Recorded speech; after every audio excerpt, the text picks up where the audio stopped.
ہم اس کی شکل و صورت کی بات کر رہے ہیں۔ دادا حضور نے اسے زبیدہ کا لقب دیا تھا۔ کیا تم اس سے محبت کرتے ہو؟ کیسے کہہ دوں کہ نہیں؟ اور زبیدہ، یا آپ خود اسے دریافت کر لیجئے گا۔ اگر اس سے تمہاری شادی کر دی جائے، یہ آپ پر منحصر ہے۔ اگر ہم انکار کر دیں، پھر میں یہ جسارت کروں گا کہ کہیں شادی نہ کروں، تو پھر خوش ہو جاؤ، ہم تمہاری شادی زبیدہ سے ضرور کریں گے۔ ہارون آپ کا احسان مند رہے گا۔ زبیدہ ہمیں بہت اچھی لگتی ہے۔ شادی سے مہینوں پہلے بغداد کی گلیوں کو دلہن کی طرح سجا دیا گیا۔ اس جشن مسرت کے لیے خیزران نے اپنی آمدنی کا ایک بڑا حصہ الگ کر دیا۔ یہ اس رقم کے علاوہ تھا جو مہدی کے خزانہ عامرہ سے اس موقع پر خرچ کیا جانا تھا۔ مہدی نے سرپرست کے حیثیت سے ساز و سامان، جواہرات، زیورات، تاج و کلاه، زریں، سونے چاندی کے برتن، نادر خوشبویات اور بے شمار ملبوسات اس کثرت سے دیے کہ اب تک کسی عورت کو نہ ملے ہوں گے۔ اس تقریب میں شادی کے لیے آفاق و اطراف سے لوگ آئے تھے۔ مہدی نے دل کھول کر ان سب کو تحائف دیے۔ دینار چاندی کے ڈبے میں، درہم سونے کے ڈبے میں، عنبر، مشک اور عطریات شیشے کے ڈبے میں رکھ کر لوگوں میں تقسیم کیے گئے۔ قیمتی خلعت اور پاردہ جات عطا کیے۔ ہر خاتون کو دینار سے بھری ایک تھیلی اور درہم سے بھری ایک ہمیانی اور خوشبویات سے بھرا ہوا ایک چاندی کا ڈبہ عطا کیا اور نہایت قیمتی جوڑا دیا۔ اس شان کی مثال تاریخ میں اس سے پہلے نہیں ملتی۔ محمد بن سلیمان عباسی، خلیفہ مہدی کا داماد، نے اپنے محل پر ایسا چراغاں کیا کہ زمین پر سوئی پڑی نظر آتی تھی۔ یہی وہ محل تھا جسے دولہا دلہن کے رات گزارنے کے لیے مخصوص کیا گیا تھا۔ کہا جاتا ہے اس رات خضران نے زبیدہ کو ایک ایسا جوڑا عطا کیا جس پر جواہر اور موتی ٹکے ہوئے تھے۔ یہ اتنا بھاری تھا کہ اسے پہن کر نازک اندام زبیدہ کے لیے چلنا مشکل تھا۔ آخر اسے بدل کر دوسرا جوڑا پہنایا گیا۔ سب سے زیادہ خوشی کا مظاہرہ آل برما کر رہے تھے۔ انہوں نے دل کھول کر خوشی منائی اور جود و سخا کا غیر معمولی مظاہرہ کیا۔ اس شادی کے بعد وہ اس موقع سیاسی فائدہ اٹھا سکتے تھے۔ ابھی ہارون اس ثمر خوشگوار کا حظ اٹھانے میں مشغول تھا کہ سیاست نے ایک اور مہرہ اس کے سامنے رکھ دیا۔ قصر خلافت کی پس پردہ سازشوں نے ایک مرتبہ پھر اسے آگے کر دیا۔ ابھی بغداد جشن مسرت میں ڈوبا ہوا تھا۔ بلاد روم کی سرحد سے خبر آئی کہ ایک فوجی سردار عبدالکبیر از خود اپنا چھوٹا سا لشکر لے کر دشمن سے جنگ کرنے پہنچ گئے۔ لشکر کی تعداد 3000 سے زیادہ نہیں تھی۔ روم کے بطریق نے انہیں بآسانی شکست دے دی اور تمام مسلمانوں کو قتل کر دیا۔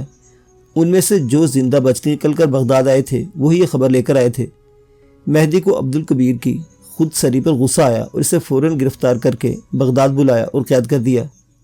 عبدالکبیر کی اس حرکت سے مسلمانوں کی سخت توہین ہوئی تھی۔ مہدی شکست کے اس داغ کو دھو ڈالنا چاہتا تھا، چنانچہ اس نے ایک لشکر گراں تیار کرنے کا حکم دیا۔ ایک مرتبہ پھر یہ سوال اٹھا کہ اس لشکر کی سیادت کسے سونپی جائے۔ ہارون کا سوال اس موقع پر خارج از بحث تھا۔ اس کی نئی شادی ہوئی تھی۔ پھر یہ کہ اس مرتبہ مہدی نے اعلان کر دیا تھا کہ اسلامی لشکر بلاد روم میں جہاں تک بڑھتا ہے بڑھتا جائے۔ یہ ایسا عظیم الشان معرکہ تھا کہ 19 سال کے ہارون رشید کو مہدی کسی خطرے میں نہیں ڈال سکتا تھا، لیکن قصر خلافت کے سیاست کارفرمیوں کا تقاضا یہی تھا کہ اس مرتبہ بھی ہارون کو یہ فخر عطا کیا جائے۔ یہ سیاست بھی کامیاب ہوئی۔ خیزران کا داؤ اس مرتبہ بھی چل گیا۔ یہ منزل کے قریب پہنچنے کے لیے بےتاب تھا۔ ہارون اپنا لشکر لے کر حدود سلطنت سے باہر نکلا۔ ایک مرتبہ پھر سیاسی داؤ پیچ نے موسیٰ بن مہدی کو پیچھے دھکیل کر ہارون کو آگے کر دیا تھا۔ یہ معلوم ہوتا تھا جیسے ہارون کو فتح یاب ہو کر جلد سے جلد زبیدہ کے پاس لوٹنے کی جلدی ہو۔ جو شہر جو علاقہ سامنے آیا اسے کچلتا ہوا دشمن کے اثر لشکر کے سامنے آ کر کھڑا ہو گیا۔ طوفان میں گھمسان کا رنگ پڑا۔ یہ لڑائی کئی دن جاری رہی۔ بالآخر رومیوں کا سپہ سالار مارا گیا۔ رومی بھاگ کھڑے ہوئے۔ ہارون ابواب قسطنطنیہ کی طرف بڑھا۔ اس نے قسم کھائی کہ یا تو قسطنطنیہ فتح کرے گا ورنہ اسی جدوجہد میں جان دے دے گا۔ اس زمانے میں روم کے تخت حکومت پر ایک خاتون ایرینی متصرف تھی جو نوعمر واری سے تخت کی جگہ حکومت کر رہی تھی۔ اس نے مسلمانوں کی طاقت دیکھ کر پرچم صلح بلند کیا اور گفت و شنید کا آغاز کر دیا۔ فدیہ دینے اور ہر سال جزیہ دینے پر آمادہ ہو گئی۔ ہارون نے ان شرائط پر صلح کر لی۔ ان فتوحات کی خبریں تواتر اور تسلسل کے ساتھ پہنچ رہی تھی۔ ہارون کے پس پردہ ہم نوا ان خبروں کو نمک مرچ لگا کر پھیلا رہے تھے۔ ان میں یہ خبر تو شد و مد کے ساتھ پھیلائی جا رہی تھی کہ شہزادہ ہارون نے اس جنگ میں صرف نگران کا کردار ادا نہیں کیا بلکہ قتال و پیکار میں بڑھ چڑھ کر حصہ لیا۔ دشمن اس کی بہادری کا لوہا مانے بغیر نہ رہ سکا۔ اس میں صداقت ہو یا نہ ہو، اس میں ضرور صداقت تھی کہ اس نے کامل 8 مہینے اپنی محبوب بیوی کے ہجر میں بسر کر دیے۔ اہل بغداد کو متاثر کرنے کے لیے واقعہ ہی بہت تھا۔ اس کے بعد قدرتاً یہ ہونا چاہیے تھا کہ لوگ اس کی بڑائی اور عظمت کے سامنے سرنگو ہو جائیں۔ اس کا لازمی نتیجہ یہ ہونا تھا کہ ہارون کا لشکر جب بغداد کے دروازوں پر پہنچا تو عوام بے قابو ہو کر سڑکوں پر نکل آئے، پھول نچھاور کیے اور مجاہدوں کا بے مثال استقبال کیا۔ خیزران محل کی کھڑکیوں سے ہارون کی پذیرائی کو دیکھ رہی تھی اور سوچ رہی تھی کہ اب ہارون کو ولی عہد دوم بننے سے کوئی نہیں روک سکتا۔ میرے دونوں بیٹے خلافت کے مستحق ہوں گے۔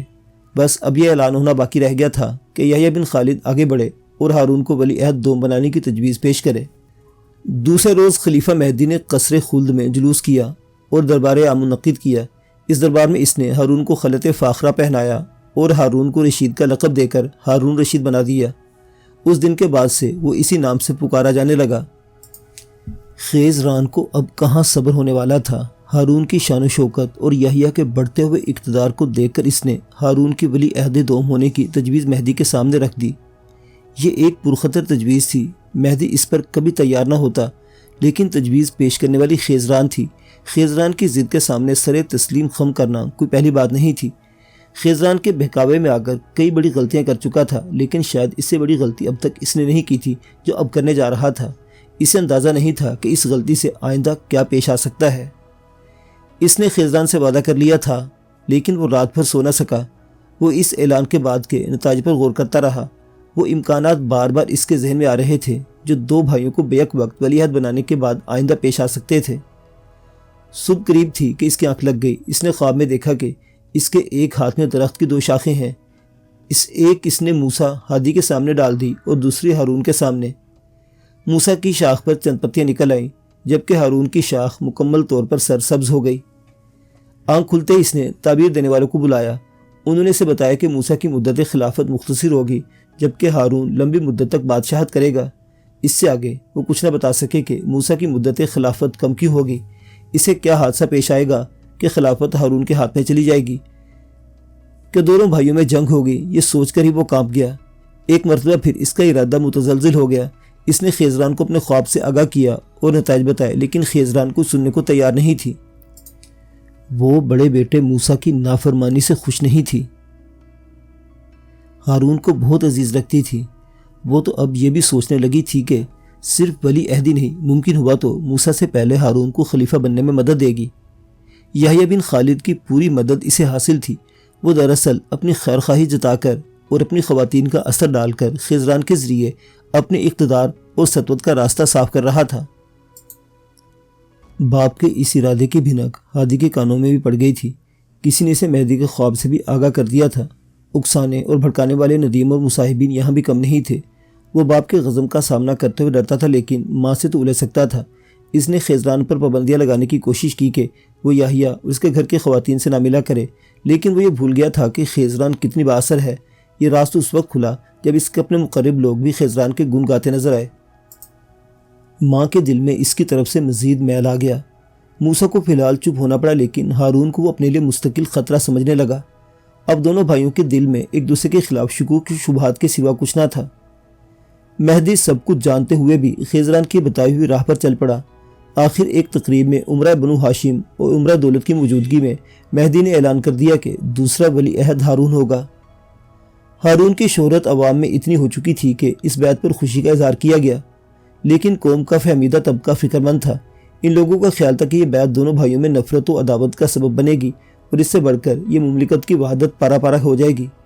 ایک مملکت میں دو بادشاہ لڑے بغیر کبھی نہیں رہ سکتے۔ اس کا مظاہرہ ابھی سے ہونے لگا تھا۔ موسیٰ نے اپنے مستقبل کی حفاظت کے لیے عمرہ بنو عباس کے ایک بڑی تعداد اپنے گرد جمع کر لی۔ عبد المالک بن صالح، عیسیٰ بن موسیٰ، عباس بن محمد وغیرہ جو بھی مہدی سے پرخاش رکھتے تھے یا جنہیں اس کے ہاتھوں گزند پہنچی تھی، ہادی کے حلقے میں آ گئے۔ کئی سرداران فوج بھی اس کی ٹولی میں آ گئے۔ وہ لوگ اس کے پاس چلے آئے جو یحییٰ برمکی کے خلاف تھے۔ یہی حال مہدی کے محل کا بھی تھا۔ یہاں بھی دو پارٹیاں کام کر رہی تھی۔ ایک پارٹی موسیٰ ہادی کی پشپنا تھی، دوسری ہارون کے حق میں تھی۔ ہارون کا پلڑا اس لیے بھاری تھا کہ اس کے ساتھ خیزران تھی اور اب زبیدہ بھی آ گئی تھی۔ زبیدہ کو ابھی سیاست کی سمجھ نہیں تھی، لیکن اتنا شعور تھا کہ معاملہ اس کے شوہر کا ہے۔ وہ ہادی کو نقصان پہنچانے میں شریک نہیں ہو سکتی تھی، لیکن اپنے شوہر کے دفاع میں تو وہ جوش و خروش دکھا سکتی تھی۔ خیزران کا تیر نشانے پر لگا تھا۔ زبیدہ کی وجہ سے عمرہ بیت ہاشمی بھی خیزران اور ہارون کی حمایت کر رہے تھے۔ ان مخالفتوں کو ابھارنے اور رنگ دینے کے لیے یحییٰ موجود تھا۔ اسے اس سیاست میں خفیہ ہاتھ کہا جا سکتا تھا۔ اس خفیہ ہاتھ کو فوراً حرکت میں آنے کا موقع مل گیا۔ جرجان سے خلیفہ کے پاس خبریں پہنچنے لگی کہ کوہستانی علاقے میں زبردست بغاوت ہوئی ہے۔ پھر یہ خبر آئی کہ یہ بغاوت طبرستان تک پہنچ گئی ہے۔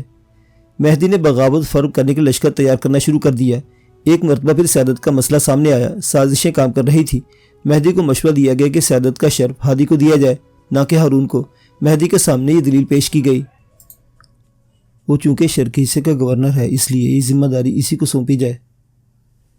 کوہستانی علاقہ دشوار گزار راستوں پر مشتمل تھا، باقیوں کو کچل دینا اتنا آسان بھی نہیں تھا۔ 1 سال سے کچھ اوپر کی مدت گزر گئی اور جنگ ختم نہیں ہوئی۔ محاذ جنگ گرم تھا۔ بغداد موسیٰ ہادی اور اس کے اعوان و انصار سے تقریباً خالی ہو چکا تھا کہ سازشوں کا سلسلہ شروع ہو گیا۔ سازشوں کا مقصد یہ تھا کہ ہادی کو ولی عہدی سے معزول کر دیا جائے اور پہلا ولی عہد ہارون کو بنایا جائے۔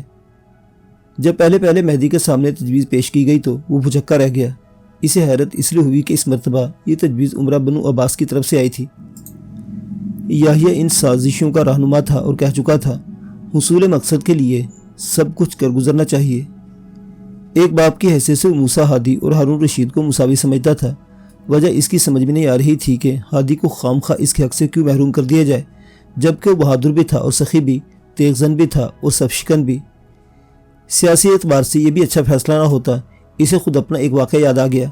کسی زمانے میں اسے یہ غلط خبر ملی تھی کہ اس کا باپ منصور اسے ولی عہدی سے معزول کر کے یہ منصب اس کے چھوٹے بھائی جعفر اصغر کو دینا چاہتا ہے، تو اس نے باپ کا لحاظ نہیں کیا تھا اور باپ سے کہہ دیا تھا، خدا کی قسم اگر آپ نے ایسا کیا تو میں اسے قتل کر کے رہوں گا۔ منصور نے جواب دیا تھا، تمہیں خبر غلط ملی ہے، ہم جعفر سے اتنی محبت کرتے ہیں کہ اسے تمہارا نشانہ نہیں بننے دیں گے۔ اگر یہ خبر غلط نہ ہوتی تو میں واقعی اپنے بھائی کو قتل کر چکا ہوتا۔ کیا یہ تاریخ تو پھر نہیں دہرائی جا رہی، اور پھر یہ بھی معلوم نہیں کہ لوگ اسے کس نظر سے دیکھیں گے۔ وہ درست سمت میں سوچ رہا تھا، لیکن خیزران اور عمرہ بنو عباس کا ایسا دباؤ تھا کہ اس کی قوت مزاحمت جواب دے گئی۔ اس نے اس سازش کے سرکردہ لوگوں کو بلایا اور ان سے کہا، مسلمانوں سے موسیٰ ہادی کی بیعت لی جا چکی ہے۔ اس کا انتظار اس صورت میں ممکن ہے کہ خود اس سے دستبردار ہو۔ اگر آپ فرمائیں تو ولی عہد ہرگز ستابی کریں گے۔ لوگوں نے کہا، آپ لوگ پہلے اس کے پاس جائیں اور اسے قائل کریں، اگر وہ مان گیا تو پھر میں فرمان جاری کر دوں گا۔ ان لوگوں میں سے بعض جرجان پہنچے اور ہادی کے سامنے پوری بات رکھ دی۔ وہ ولی عہدی کیسے چھوڑ دیتا؟ لاکھ سمجھانے کے باوجود وہ تیار نہیں ہوا اور برہم ہو گیا۔ عالم طیش میں مہدی کو بھی سخت سوس کہہ دیا۔ یہ لوگ واپس چلے گئے۔ بظاہر ناکام لوٹے تھے، لیکن اتنا ضرور کر آئے تھے کہ ہادی کے دل میں باپ کے لیے نفرت پیدا ہو گئی۔ مہدی سے ملاقات کر کے آخری کیل ٹھونک دی جائے۔ اس برہمی کے بارے میں کچھ نہیں بتایا کہ بلکہ اسے مشورہ دیا گیا کہ آپ اسے خط لکھ کر بغداد بلا لیں۔ اس کی باتوں سے لگ رہا تھا کہ انکار نہیں کرے گا، بس وہ چاہتا ہے کہ یہ بات آپ اس سے کہیں، شاید اسے ہم پر اعتبار نہ ہو۔ مہدی نے یہ انتظار بھی نہیں کیا کہ جنگ ختم ہونے کا انتظار کرے۔ اس نے ہادی کو خط لکھ کر بغداد طلب کیا۔ ہادی نے نہ صرف انکار کر دیا بلکہ نامہ بر کے سامنے باپ کا خط پھاڑ کر پھینک دیا اور نامہ بر کو مار پیٹ کر باہر نکال دیا اور بغداد میں اپنے ہوا خواہوں کو لکھ بھیجا کہ حالات پر نظر رکھیں اور مجھے برابر اطلاع دیتے رہیں۔ مہدی کو جب معلوم ہوا کہ ہادی نے یہ حرکت کی ہے تو غصہ تو بہت آیا، لیکن بیٹے کے خلاف کوئی قدم اٹھانے سے باز رہا، کیونکہ اسے احساس تھا کہ ہادی کے ساتھ زیادتی ہو رہی ہے۔ ابھی غصے میں ہے، غصہ اترتے ہی ٹھیک ہو جائے گا۔ سازشی عناصر خوش ہو رہے تھے کہ انہوں نے باپ بیٹے کو ایک دوسرے کے سامنے لا کھڑا کیا ہے۔ مہدی ضرور ہادی کے خلاف لشکر کشی کرے گا۔ جب انہوں نے دیکھا کہ مہدی کسی کارروائی کا ارادہ نہیں کر رہا تو انہوں نے خیزران کو اکسایا، اگر امیر المومنین نے کوئی کارروائی نہیں کی تو ہادی کی ہمت دراز ہو جائے گی۔ اگر امیر المومنین اپنی ذلت پی گئے تو آپ ہی کچھ کیجئے۔ آپ مجھے بتائیں میں کیا کروں؟ آپ ہادی کے خلاف علم مخالفت بند کریں اور اپنے شوہر کی تذلیل کا بدلہ لینے کے لیے اٹھ کھڑی ہوں، ورنہ ہارون ہمیشہ کے لیے خلافت سے محروم کر دیا جائے گا۔ ہارون کی محبت نے اسے اتنا اندھا کر دیا تھا کہ وہ ہادی سے بدلہ لینے کے لیے اٹھ کھڑی ہوئی۔ مہدی نے جب بگڑتا وہ رنگ دیکھا تو اسے اپنے باپ منصور کا کہا یاد آیا، خبردار اپنے معاملات میں عورتوں کو دخل انداز مت ہونے دینا، لیکن مجھے اندیشہ ہے کہ تم ضرور ایسا کرو گے۔ اب وقت ہاتھ سے نکل چکا تھا۔ سازشیوں کا اصرار تھا کہ مہدی خود جرجان جائے جہاں ہادی قیام پذیر تھا۔ مہدی اتنا مغلوب ہو چکا تھا کہ اس نے یہ رائے بھی مان لی۔ مہدی نے اپنے خاص آدمیوں کو ساتھ لیا اور جرجان کی طرف روانہ ہوا۔ اس کی اطلاع ہادی کو فوراً مل گئی۔ اسے یقین ہو گیا کہ اب وہ اپنے حق سے محروم ہو کر رہے گا۔ جب خلیفہ مہدی نہروان کے قریب ایک مقام ماسندان پر پہنچا تو یہاں پڑاؤ کرنے کا حکم دیا۔ صحت بہت اچھی تھی، بیماری قریب ہو کر بھی نہیں گزری تھی کہ ناگہانی موت کا شکار ہو گیا۔ سازشوں نے اپنا رنگ دکھایا۔ تاریخ نے یہاں عجیب رنگ دکھایا ہے۔ اس کی موت ایک معمہ بن گئی۔ کہیں لکھا گیا ہرن کے شکار کے دوران گھوڑے سے گر کر مر گیا، کہیں لکھا گیا زہر آلود امرود کھانے سے مرا۔ کس نے سبب بتایا کہ زہر آلود حلوہ کھایا تھا؟ اس کے ارد گرد اتنے حاشیہ نشین موجود تھے کہ کسی کو بھی صحیح سبب معلوم نہ ہو سکا۔ شاید اصل بات یہ تھی کہ لوگوں نے سب کچھ جانتے ہوئے بھی یہ بات اس لیے پوشیدہ رکھی کہ مجرم کوئی معمولی شخص نہیں بلکہ ولی عہد مملکت موسیٰ ہادی تھا۔ ایک مورخ نے بہرحال اس راز سے پردہ اٹھانے کی جسارت کی۔ خلیفہ مہدی نے جب یہ فیصلہ کیا کہ ولی عہد اول موسیٰ ہادی کے بجائے ہارون رشید کو بنا دیا جائے تو ہادی اسے برداشت نہ کر سکا۔ اس نے بعض باندیوں کو اپنے باپ کے خلاف آمادہ عمل کیا جنہوں نے چوری چھپے اسے زہر دے کر ہلاک کر ڈالا۔ ہارون رشید کو ولی عہد اول بنانے کی سازش یا کوشش اس وقت ناکام ہو گئی جب منزل بالکل قریب آ گئی تھی۔ یحییٰ بن خالد اور اس کا ساتھی اس حادثہ جانکا سے کانپ اٹھے اور انہوں نے فیصلہ کر لیا کہ اب کوئی مزاحمت نہ کی جائے۔ حالات جو رخ اختیار کر رہے ہیں اختیار کرنے دو، کوئی مزاحمت کی تو کسی کے ہاتھ کچھ نہ آئے گا۔ معزز سامعین حضرات، ہارون رشید کی یہ داستان ابھی جاری ہے۔